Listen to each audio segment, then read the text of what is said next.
It's in the upper right part of the screen. We're live now. You can. Oh, the timer hasn't started running yet on my end. It says live webcast in progress for me. Okay.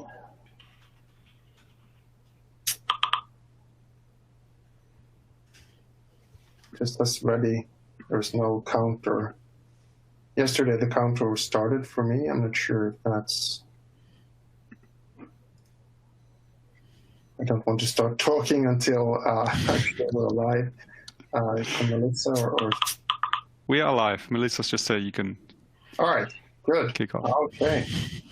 So then I'll just look at my phone then. All right. So excellent. Yep. I'm sorry we had a back-end chat here. The counter in my interface doesn't show, so I just need to make sure that you can all see and hear what I'm saying. All right. So let's see if I can get this up and running here. Okay. So I see people are still logging in. So we'll give it a couple more minutes before we get started. So please bear with us for a couple of more minutes, and then we'll get started with the MITRE ATT&CK Evaluation presentation.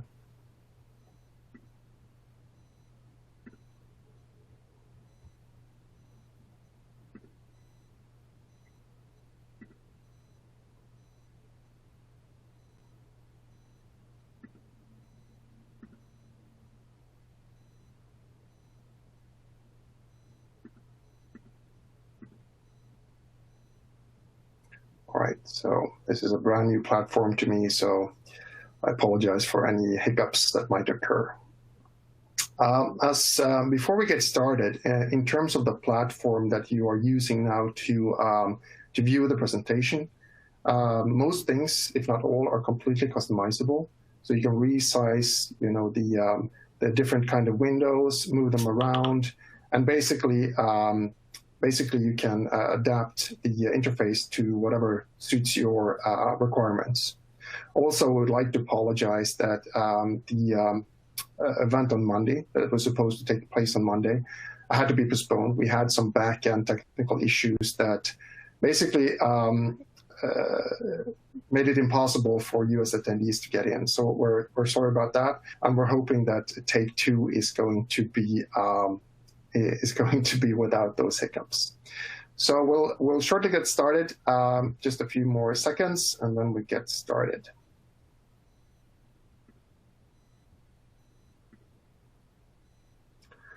Also keep in mind, if you have any questions, please feel free to post those in the Q&A. I have with me today one of my colleagues, Sebastian Schwete, who is going to be answering your questions in the chat.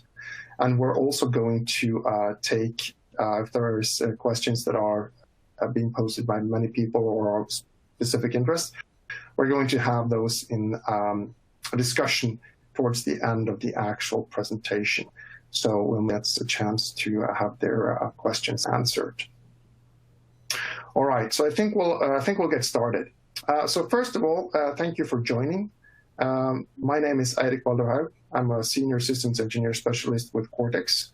I basically cover the Nordics, but as you may or may not know, we also try to help out in the entire regions. And today I'm going to do the EMEA presentations for the MITRE ATT&CK evaluations, round 3. So specifically, the threat actors in round 3 are Carbanek and Fin7. So we'll also be talking a little bit about the background for MITRE before we go into the actual results, what they mean, and also what we're looking at in terms of the future for MITRE and Palo Alto.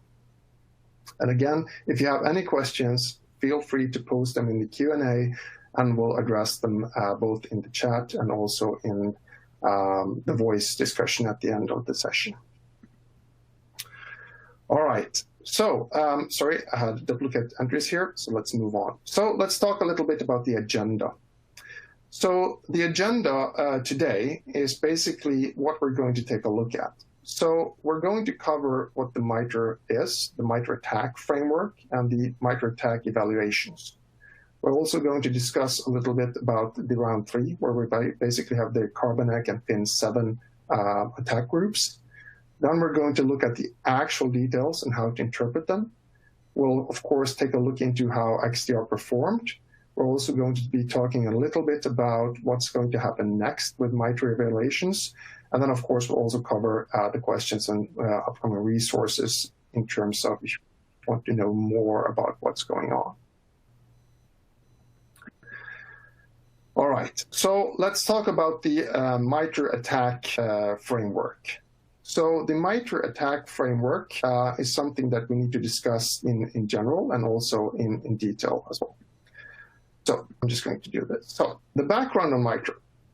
So the background on MITRE is the MITRE itself, the name MITRE, is actually the name they came out with that was the least offensive or descriptive at all. And the point they're trying to make here is that this is a non-profit, federal-funded, independent R&D group. And this means that you can't sponsor them, you can't fund them, you can't buy results or influence them with anything like that, making them completely independent. Now, their dedication and what they're aiming to do is basically trying to solve problems and make the world a safer place, ultimately. So they're trying to better the world, right the outcomes, and they have no other interest in terms of their targets or goals. So ultimately, they're trying to make our defenses in the cybersecurity space better. That's ultimately the goal of MITRE. So then we have the MITRE ATT&CK framework. So the MITRE ATT&CK framework is basically a couple of things. We have the pre-attack, which is basically focused on planning and preparation before the actual attack happens. So that's basically recon, finding out where and how potentially to attack. And then we do the weaponization of the actual attack before it happens.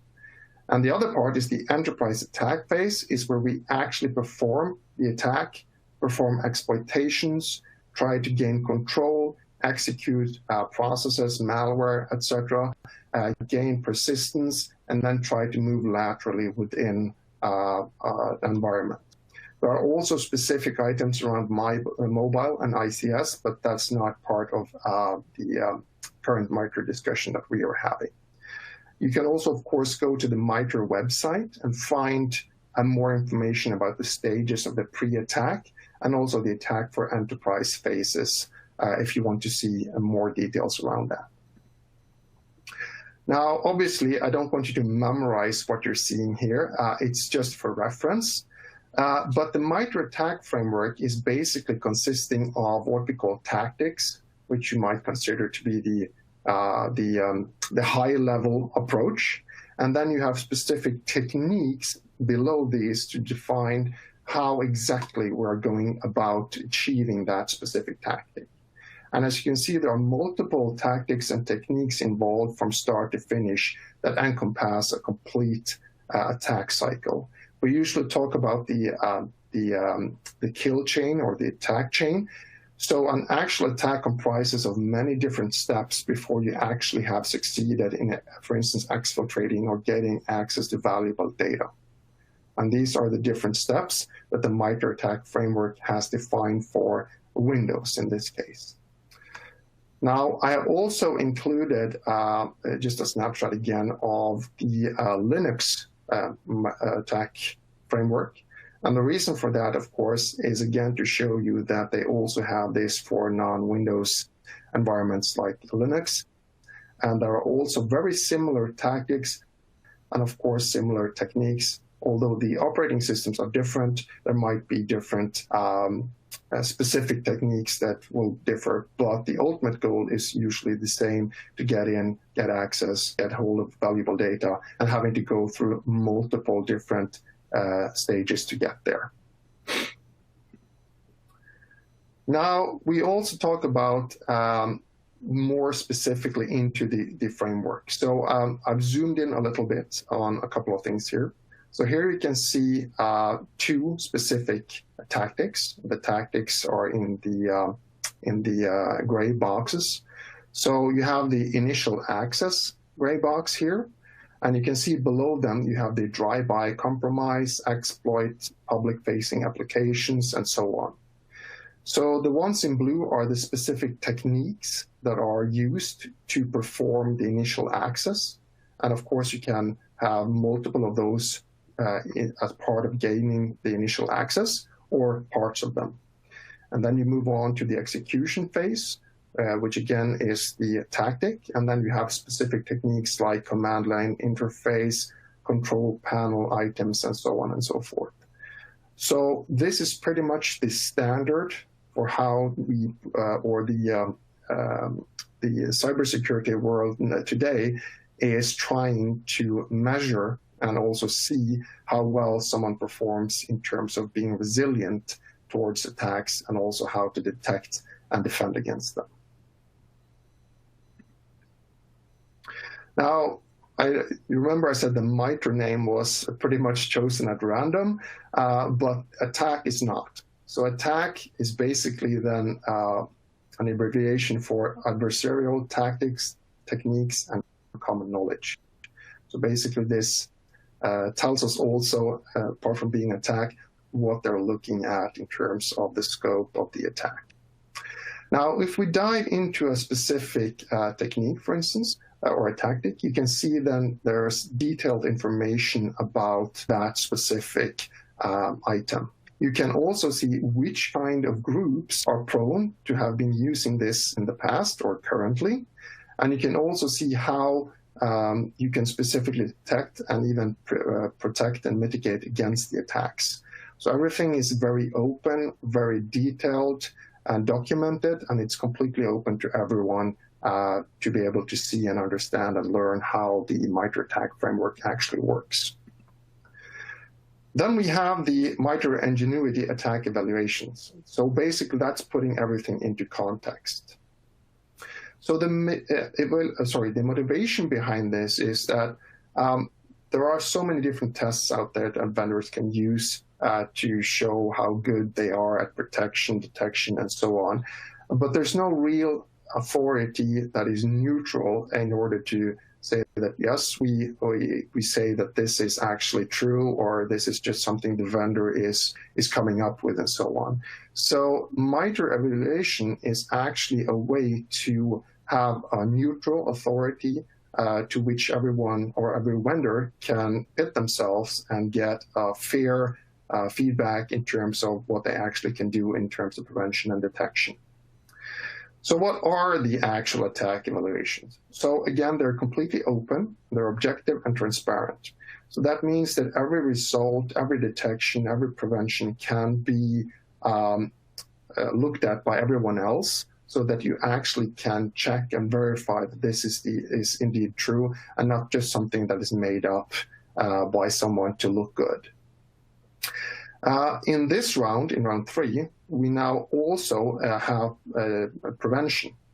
So in the previous round 1 and 2, we were only looking at detection. So this is the first round where we actually also have prevention or protection, if you will. What they typically do then is that they choose one or more specific adversaries. In this round, we know it's Carbonic and Fin7.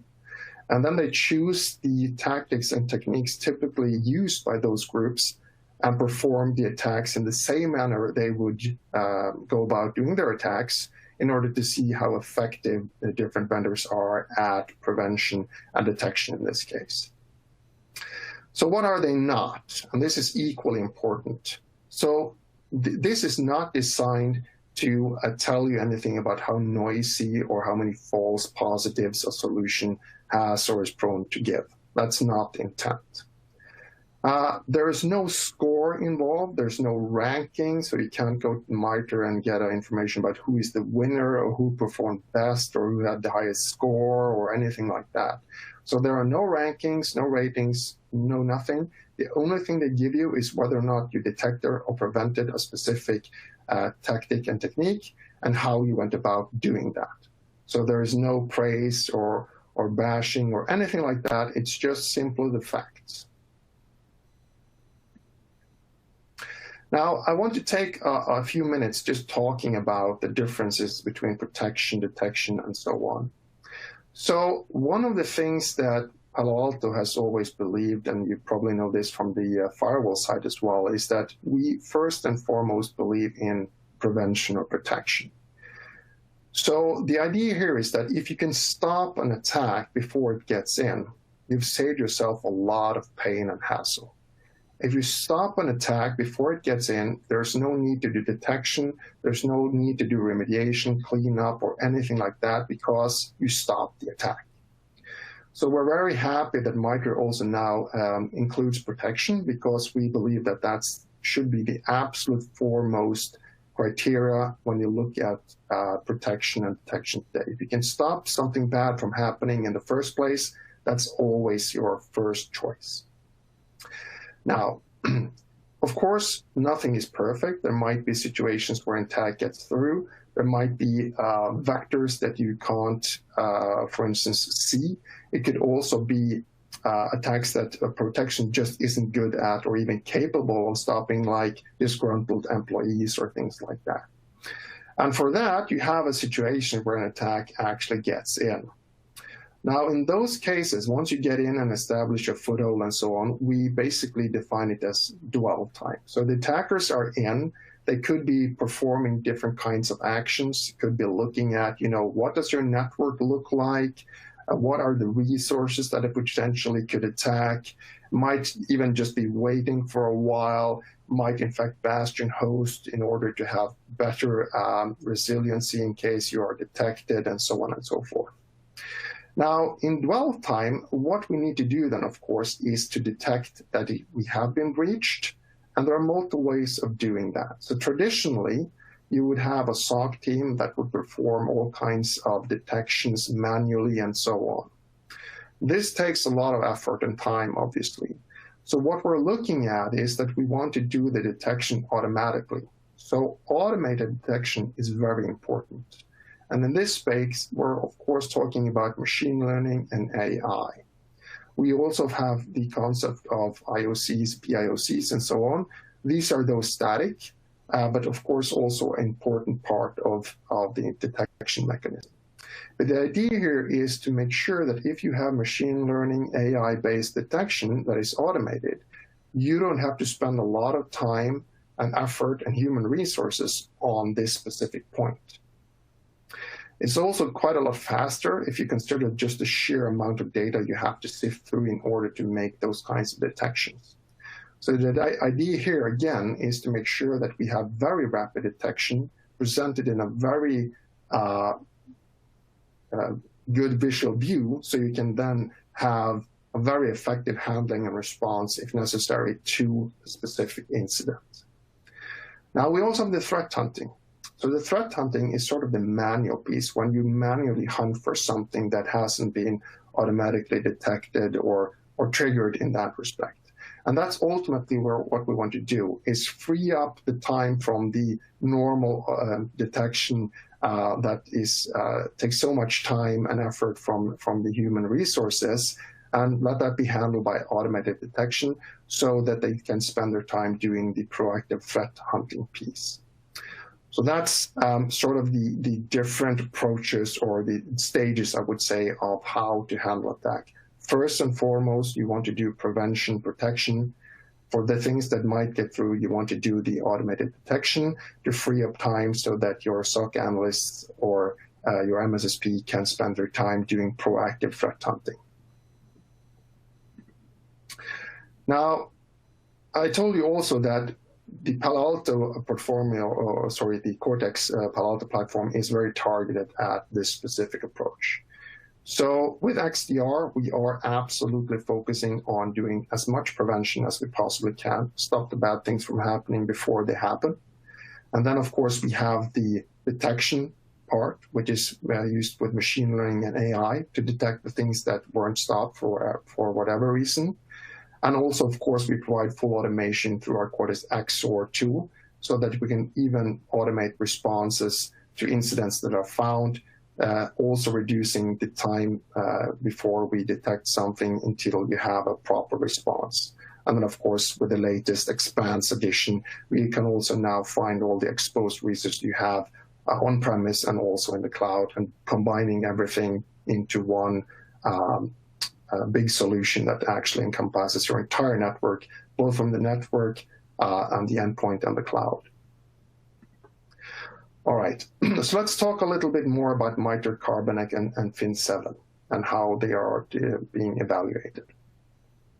So, so now round 3 is out, as we know, and they're focusing on Carbanek Fin7. Now, these are 2 different attack groups. Carbanek is also very frequently associated with a specific malware toolkit, which is true, but there's also a specific attack group that is identified as Carbanek. So there are 2 adversaries involved here.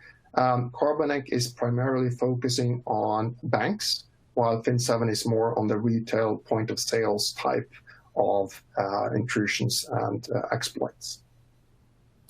Now, doing a quick look back in round 1 and round 2, we also, of course, came out with some pretty good results that we were proud of, and we can't wait to show you also how we landed on round 3. Now, as you probably remember, is that the MITRE ATT&CK framework has a lot of different tactics and encompassing techniques.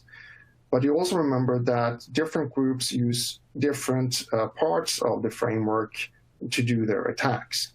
So when they emulate a specific, or in this case, 2 separate groups, then they chose the specific tactics that were used by those attack groups and emulated those in the specific attacks. So for this specific round, you can see there are 2 different attack scenarios, obviously, because we have both Carbanek and Fin7. There are 20 separate attack phases with 174 sub-steps using 70 unique techniques. And also new in this round, as we mentioned before, we now have 10 steps that include protection prevention as well, which is also brand new to MITRE. Now, to those who might be interested, the actual evaluation environment. So there are 3 primary attack targets. So you have Windows Server 2019, Windows 10, and CentOS 7.7. It's all being hosted in Azure, and of course it's all virtualized. So they can then tear it down and put it up again very easily. And of course, then it will be completely identical for the different vendors, and also thus completely fair in terms of the playground on which they are tested. Now, it's also important to know how the different categories that you get detections into, what they actually mean. So if you look at the outcomes in general from the MITRE ATT&CK evaluations, you can see there are several different kinds of categories. You have the not available, which speaks for itself. You have none, telemetry, general, tactic, and unique. And obviously, the further right you have when you make a specific detection, the better it is, because it will then give you more information and be more specific. So obviously, if you have none, it means that you didn't even have data about what happened. So that's completely blind. Then you have telemetry, which means that a vendor actually captured the data that was required to make a detection, but no detection was made because the detectors missed it, or there wasn't a specific config in place or whatever to do that kind of detection. Obviously, it's better to have the data than not, but no detection was still made. So improvements would have to be made in order to do that detection in the future. And now we're moving into this space that you call MITRE analytics detections, where you actually get some kind of information flag that we have detected something. And general means, of course, that you are getting a very basic alert that something is going on. So there has to be certain parts that actually tell us why there is a trigger, but it's not very deep in terms of the details that are included in the alert or the incident, if you will. Now, if you have the tactic, then we are not only flagging that something is going on, we're also telling you what kind of tactic is being used, like initial access or code execution and something like that, but still not the specific technique that is being used to perform this specific tactic. If we have that information, then you get a technique detection. So meaning that not only are we telling you that there is process execution going on, but it's actually command line techniques being used. So the further to the right, the better it is in terms of telling you what's going on so you can quickly respond to what's happening. Now, there are a couple of modifiers that is very important to be aware of. Some solutions have what we call delayed detections. And in those cases, it might be that it takes a very long time to do a detection, maybe because the solution can be exceedingly slow for some reason, or it might be that the data is being sent off for external processing before we get the results back and so on. And that means that while we actually did get the detection, it took a very long time, maybe beyond the scope of what it would be actual usable in the field. Then you have the config change. And this is also part of the MITRE framework that is highly debated. And the config change means that a vendor was allowed to make a config change to their system so that they actually got the detection that they didn't get in the first place. And the debate, of course, then is that something that actually would happen in real life? I mean, if something wasn't detected in real life, how would you know that you would need to do a config change in order to detect it? So that's the debate. But anyway, they do allow these config changes, but then you also have the modifier that lets you know that this was only detected after a specific config change was made. Now, there are three sub-tiers here. One is the data sources, which means that the config change might then also include data from a different source. Maybe it could be from the firewall or from the endpoint, or it could be a memory dumps or whatever that they didn't have before, and then the detection happened. Then, of course, it could be changes to the detection logic. How do you actually process and interpret the data? And the other part can be, of course, that while a detection was actually made, it wasn't presented in the UI for whatever reason, a bug, or wasn't highlighted or something like that. So it's very important to know the different categories and so on when we actually go into the interpretation of the data itself.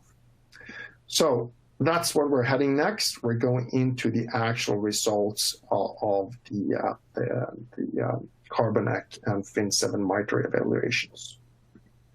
So I'll show you several graphs, starting with this one. So looking at the data, we believe we have reason to say that we are the best overall performer. And that means that we're looking at all the data that are relevant in total. We also, of course, emphasize the fact that we have 100% block rate on both Linux and Windows.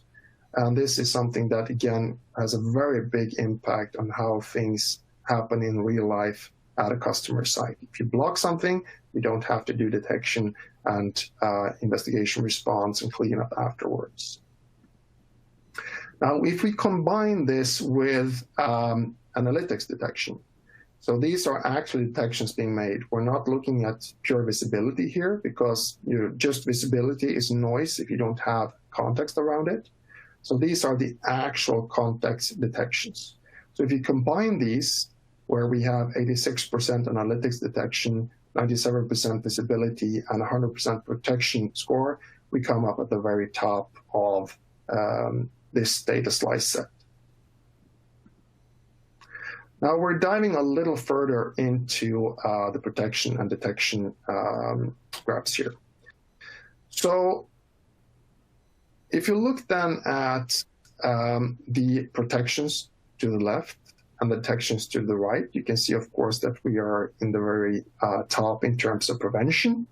And for detection, we're also among the top players out there. Now, again, we can't emphasize enough how important protection is. And again, if you protect something before it happens, then you don't have to do detection afterwards as well. Detection, of course, is very, very important. But not only detection, but the way it's actually being exposed, how do we show what we detected to the customer? How meaningful can we present it? How quickly can you sift through it to say whether or not it's a false or true positive, and act upon it with confidence that you are doing the right thing? Now, if you look at also the visibility as a whole, there are absolutely ways that you could argue that having everything visible is noise. If you just look at a huge list of information without any context, that's just noise. So again, we're also underlining that the data that we capture and the way we present this is just as important as the actual detection itself. Now, the data you're seeing here is not including the modifiers we talked about before. These are exempt for the modifiers. Now, we mentioned before that the modifiers can be things like config changes. And we think it's important to consider the fact that the config changes directly influence these numbers. So when I go to the next chart, you will see what the numbers are when we take away the modifiers. So saying that, okay, what did it look like when we didn't have the config changes allowed? So when we move on to the next slide, you can see that several of the vendors also then decrease the detection value. So this is what it looks like if they hadn't been allowed to do any modifications to their config. And as you can see, we stay at the same level because we had no config changes to our product at all. And again, I would argue that having, being allowed to do config changes in the context of a test isn't exactly what would happen in real life, because obviously you wouldn't know that you needed to do those config changes. So again, I would argue that these are more in line with what you would see in the real world here. So, Bastian, do we have any questions at this point that you want to raise to me? Hey, Eric, there's not so much on the actual topic of the webinar. There are a lot of questions on whether we will record the session. And yes, of course we are. If you are registered, you will be able to view this entire webinar on demand at any time. And the link will be shared via email. There was some questions about, can you get the slides? Would be good if you could provide your email address through the Q&A function so we can sort this out. And apart from that, final question was whether we have recordings of the round 1 and round 2 of the MITRE ATT&CK teardown. And yes, we do have them. So if anybody's interested, we can share those as well. Not done by Eric, but yeah, they're quite old. So maybe to put some perspective on it, that was an eval done in 2018 and 19, round 1 and round 2. So it's slightly outdated, maybe. Yeah. All right. So, but yes, like you said, Bastian, we can make those available. As for email addresses and so on, we'll make sure that once we round off this webinar, of course, we'll be sending out a follow-up email, and we'll make sure that we have the emails and resource information that you need in the follow-up email. All right. So I'll be moving on to the next slides then. So obviously, with what we're seeing, we have done, do you have something else, Bastian? Yeah, I was going to say there was a question about comparing the checkpoint detection value to Palo Alto Networks detection value. So maybe you could flip back to those slides where we show with and without config changes. I think there's a large difference there, isn't there? Yes. All right, so let's take a look at, so you can see here is with the config changes, which is now at 90.2, and then remove the config changes, and it's at 76.4. Now, it's important to know that what we're doing here is not bashing our competitors. These are simply the facts as presented by MITRE. And without the config changes, you can see that the, sorry, I was looking at the wrong bar. The detection level is quite a bit lower than when you have the config changes allowed. And it's our belief, at least, that these are things that you should be considering, because again, in real life, you wouldn't just instinctively jump on and make config changes when you didn't even know there was attack going on. So, but that of course is our take on it. Sure, there are other takes on it as well. We didn't have any config changes during the MITRE evaluation, and of course we believe that that's showing how well we've basically ironed out the XDR and making sure that it's properly tuned to stay relevant to the attacks that are going on in the modern day. And we, again, think that it speaks volumes of our product in terms of where we're at, where we're going, and of course, as you probably all know, that we were the first with the XDR concept out there, and we're working hard to make sure that we keep our initiative and making sure that we release new features all the time. And as you may or may not know, we're also coming up with some major features in XDR going forward. Bastian? Yeah, thank you very much. So there are a few more questions coming in, so we just have to give people time to type, I guess. How would you... Yeah. Do you want to take it at the end? I have a couple more slides, or do you want to do them right now? One fits right here, if that's okay, and then we can have some at the end. This detection value is like a percentage. Could you explain what this means? Is it probability? What does it represent? Oh, right. So it's not a probability. It basically takes all the detection techniques that were thrown at a solution, and for all those that were detected, they get a hit, of course. So that's just a percentage of all the different kinds of techniques that were used that were actually detected by the solution. One thing to note, though, is that even if you don't have 100% in detection, which no one has, that doesn't mean that you missed. Because if you remember, let me go back to the slides here. I'll skip back a little bit here. Sorry for that. As you can see here, for many of the different tactics, you can see there are multiple techniques being used. And also, like we said before, the ultimate goal of an attacker is to get at the valuable data to perform whatever reason. Could be anything from ransomware encryption to exfiltration of the data, manipulation, whatever.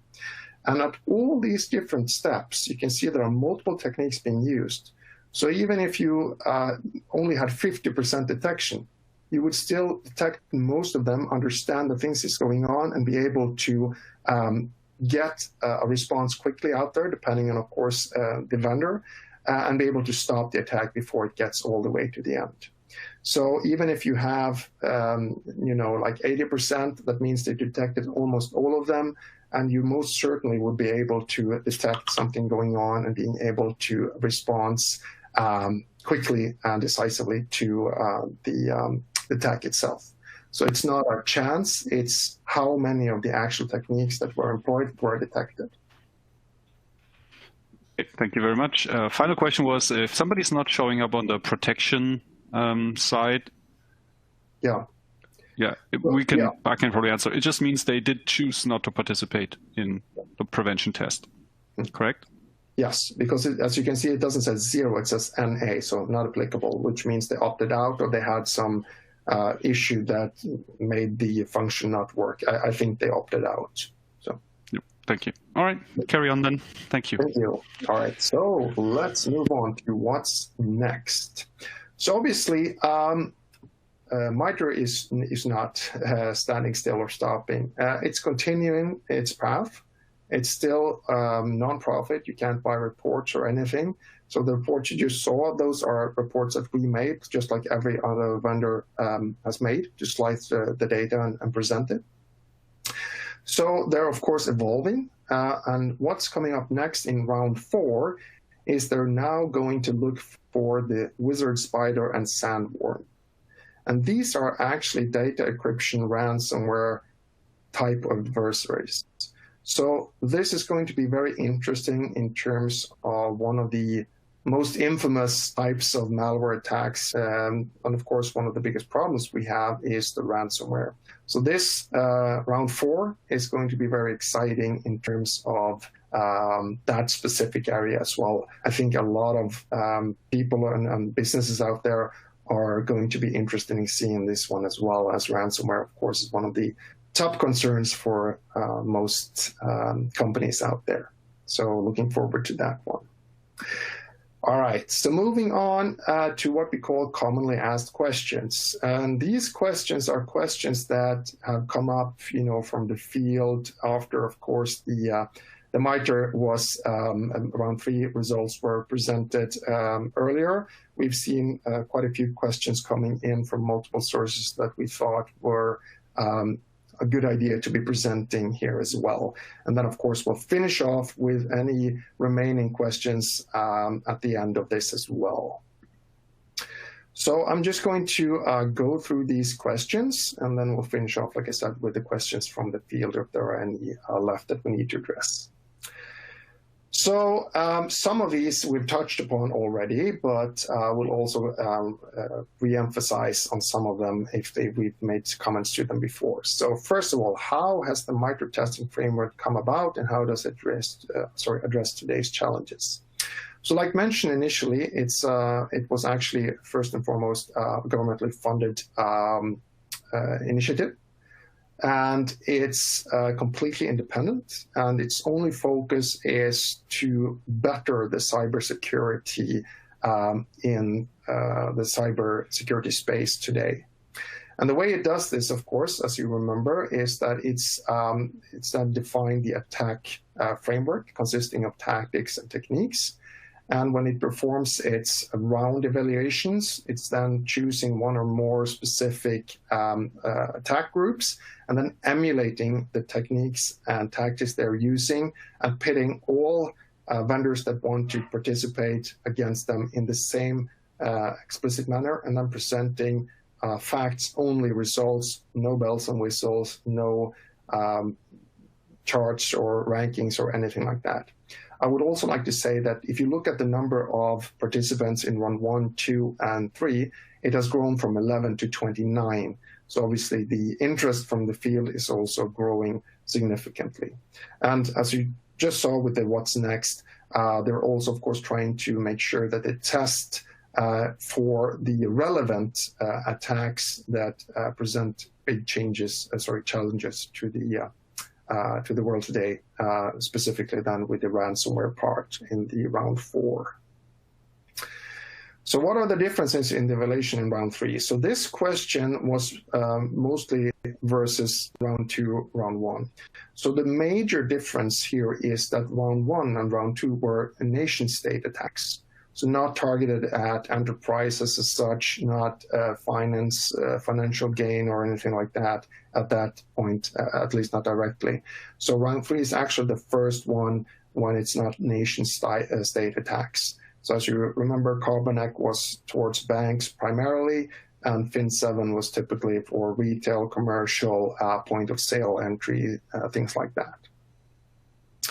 So what's exciting and interesting about Carbanek Group or Fin7? So like I mentioned in the previous question, it's the first step away from the nation state and looking now at more the enterprise part of it. So Carbanek is a known malware suite, but it's also an attack group. And while they employ very similar tactics and similar techniques, they also target 2 different typical targets like banking for one, and then of course the retail and so on for Fin7. So what's unique about their attack techniques? So as you remember from the slides that I had before, there were 174 sub-steps and 70 unique attack techniques, and you can see that they were also using techniques from all the parts of the tactics. So they're fairly similar, but there are still also differences that between Carbanek and Fin7 that MITRE is addressing in their attacks as well, in their evaluations. So as companies are looking for solutions to protect against these sorts of attacks, what should they be looking for in a solution in terms of technology or capabilities to protect or detect against them?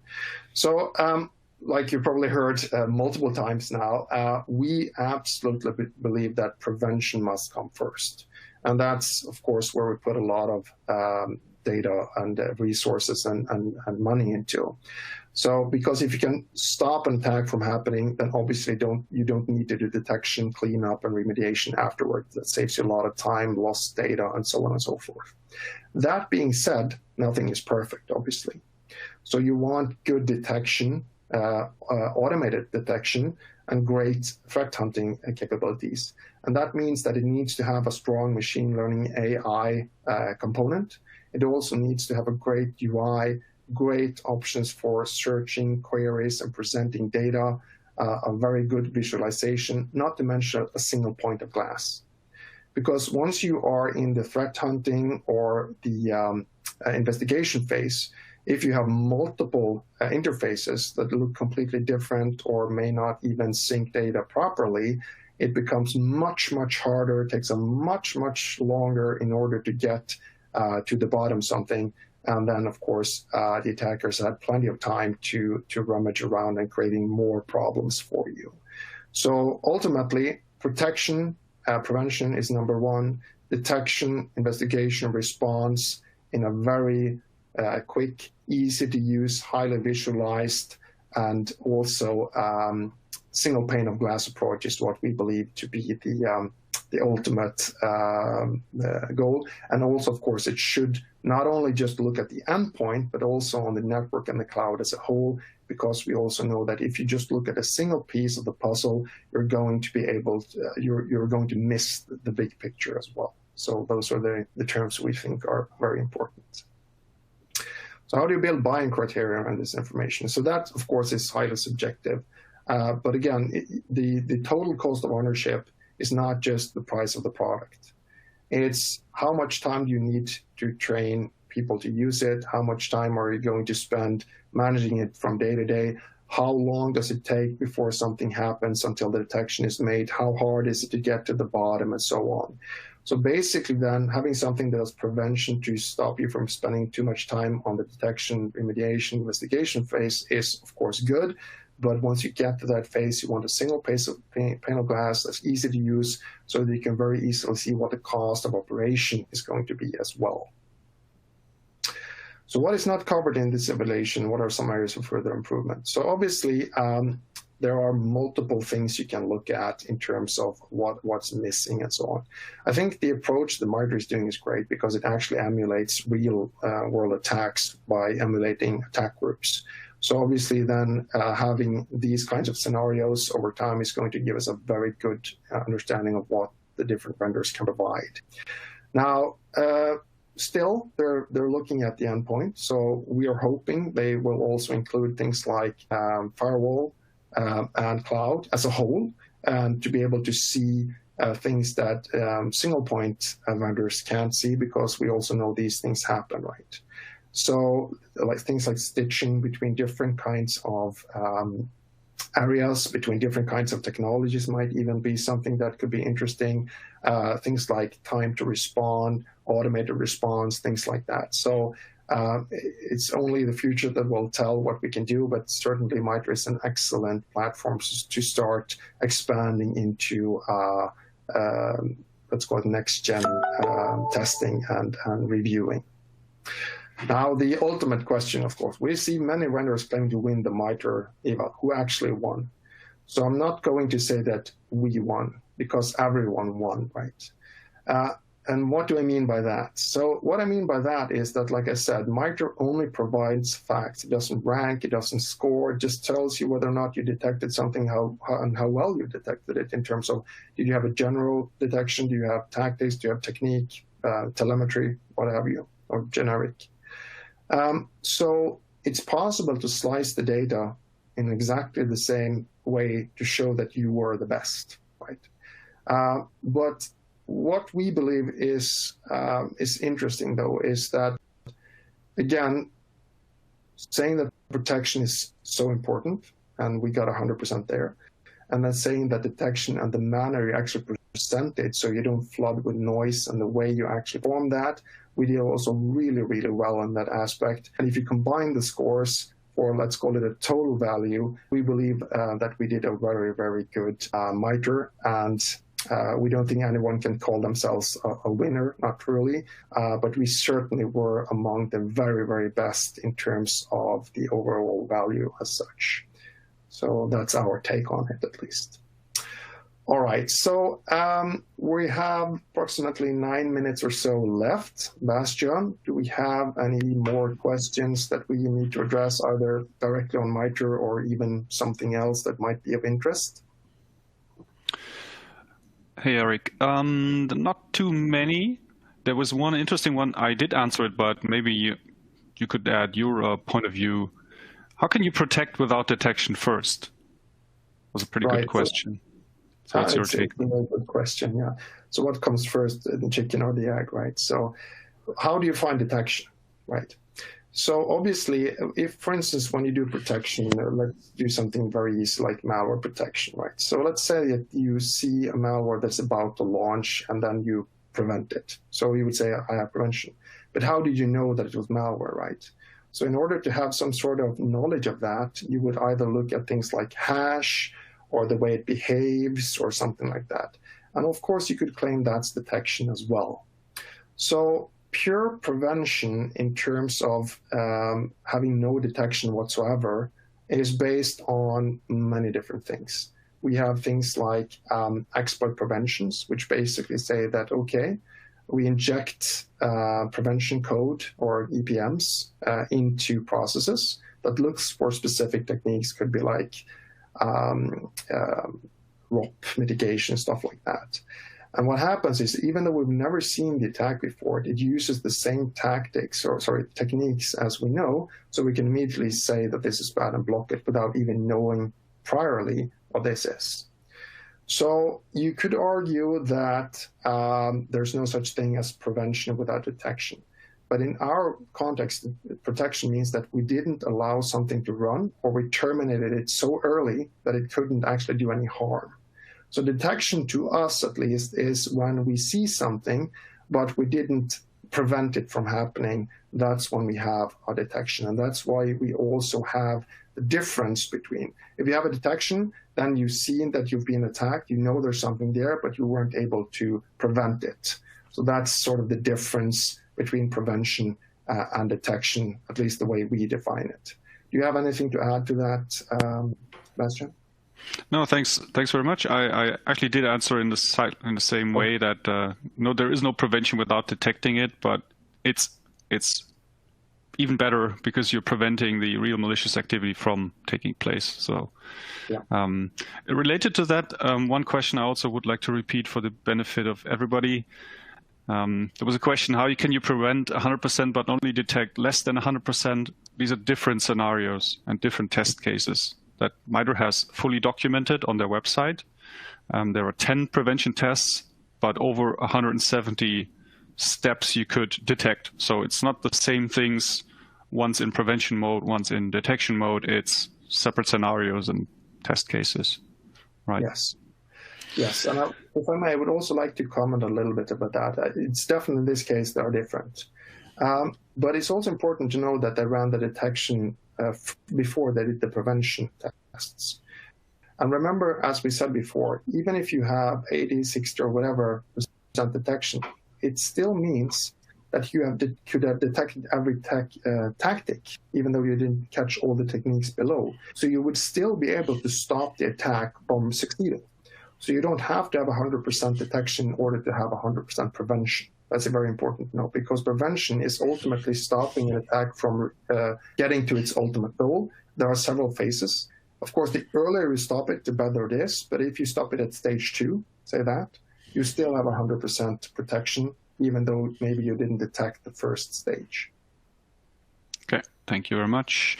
Here's a question about what are criteria to compare solutions if somebody wanted to make, let's say, an Excel table to compare solutions? Do we have any guidance on this?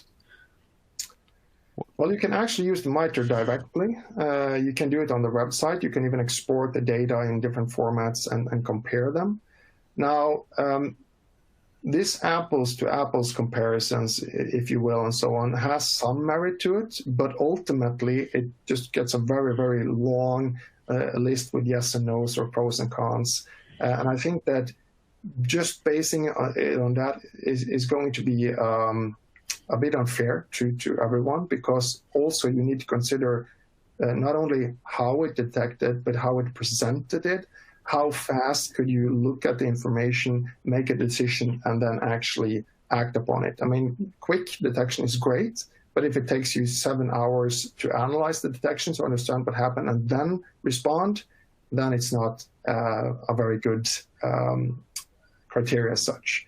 So I would rather take a look at, the high-level scores, and then I would define more along the sets of what am I looking for as a customer, what are the key things that will allow me to operate this efficiently. And then, of course, you would most likely benefit from having a POC or some sort of pilot testing going on. Okay, thank you very much. I think there are no open questions in the Q&A for the time being. Yeah. But I don't know if we give it 1 or 2 minutes, see if anything comes in, and otherwise, seems like you did a good job.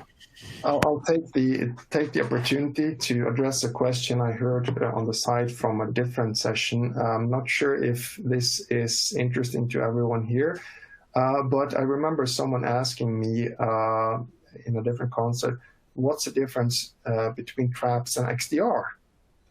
So just to take that, and interrupt me, Bastian, if some questions come in, but traps, for those who remember that, was our first integration after we acquired Cyvera. And traps was an on-prem solution that focused on prevention and prevention only. And then we moved to the cloud with what we call TMS. And TMS was still prevention. But of course, we saw that even the best prevention in the world doesn't do everything. Nothing is perfect and so on. So we saw the need to do EDR. But then we sat back and said, well, EDR is great, but we still believe that if we want to do this, we want to take it a step further. So instead of doing EDR, we went to XDR, saying, okay, in order to do proper detection, we need to include all the data, not just the endpoint or just the firewall with NTA or just the cloud. Let's make sure that we get all the pieces together from day one so that we actually have something that can see the whole picture, because visibility with context is key.